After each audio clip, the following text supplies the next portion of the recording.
एका भिक्षूची कथा. पाप कर्म करू नका. स्थळ आहे जेतवन श्रावस्तीमधील.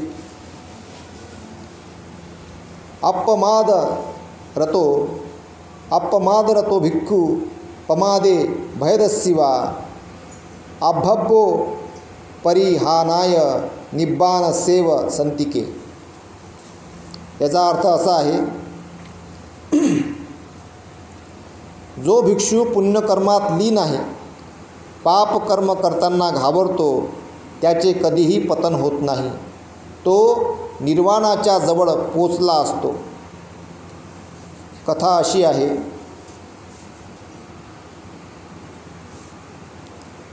श्रावस्ती जवळील निगम नावाच्या नगरीत तिस्स नावाचा एक गृहस्थ राहत होता. तिस्स जेव्हा मोठा झाला तेव्हा त्याने प्रवज्जा घेतली आणि भिक्षू जीवनाचा प्रारंभ केला. तो काटकसरी आणि समाधानी वृत्तीचा होता.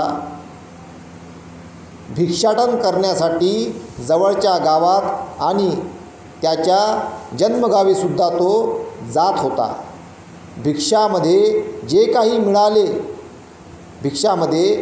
काही मिळत होते त्यावर समाधान मानून भोजन केल्यावर पुन्हा धम्माचरण व समाधानामध्ये मग्न होत होता. तो कोणत्याही मोठमोठ्या आयोजनात तसेच कार्यक्रमात सहभागी होत नव्हता. तिस्स भिक्षूंनी घरदार सोडले असले तरी त्याने त्याच्या गावाप्रती किंवा गावातील लोकांप्रती असलेला मोह सोडलेला नाही. तो नेहमी त्याच्या नातेवाईकांना किंवा ओळखीच्या लोकांकडून दान घेतो, तसेच त्यांच्याकडूनच भोजन स्वीकारतो. अशा प्रकारची चर्चा इतर भिक्षू आपापसात करीत होती.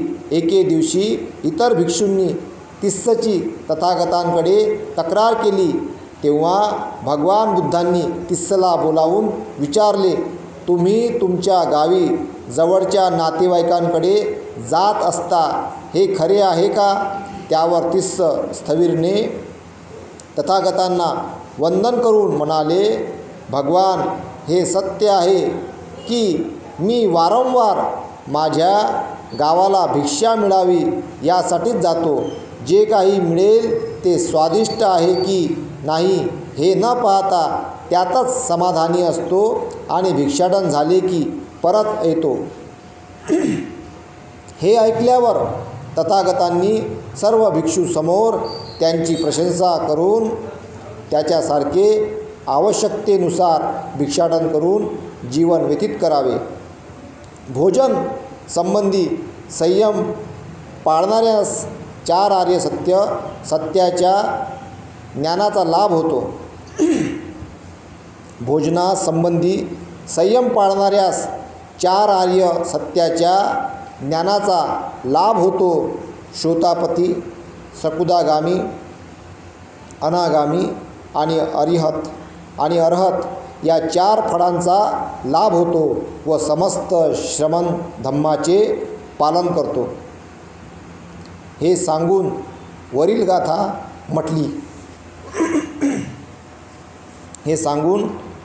गाथा म्हटली आहे.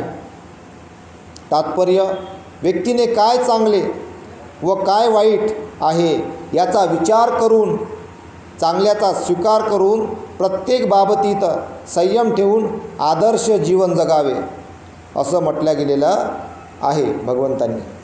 काय म्हटलं आहे भगवंतांनी? व्यक्तीने चांगले काय व वाईट काय याचा विचार करून चांगल्यांचा स्वीकार करावे. म्हणजे चांगलं काय आहे बा, वाईट काय ते स्वीकारा आणि वाईट जे आहे ते सोडून द्या. म्हणून भगवंतांनी ही गाथा म्हटली होती. याचा आपल्याला बोध घ्यायचा आहे. ह्या ज्या जातक कथा आहे ना, ह्या त्यावेळेसच्या अरहंत लोकांना, भिक्षू लोकांना बोध मिळावा यासाठी तयार करण्यात आलेले आहेत त्यांच्यावरून. याचा आपल्या जीवनामध्ये सुद्धा आपण वापर केला पाहिजे. याचा आपल्याला लाभ होतो. तर आपण ते कराल. तर इथेच थांबतो. साधू साधू साधू.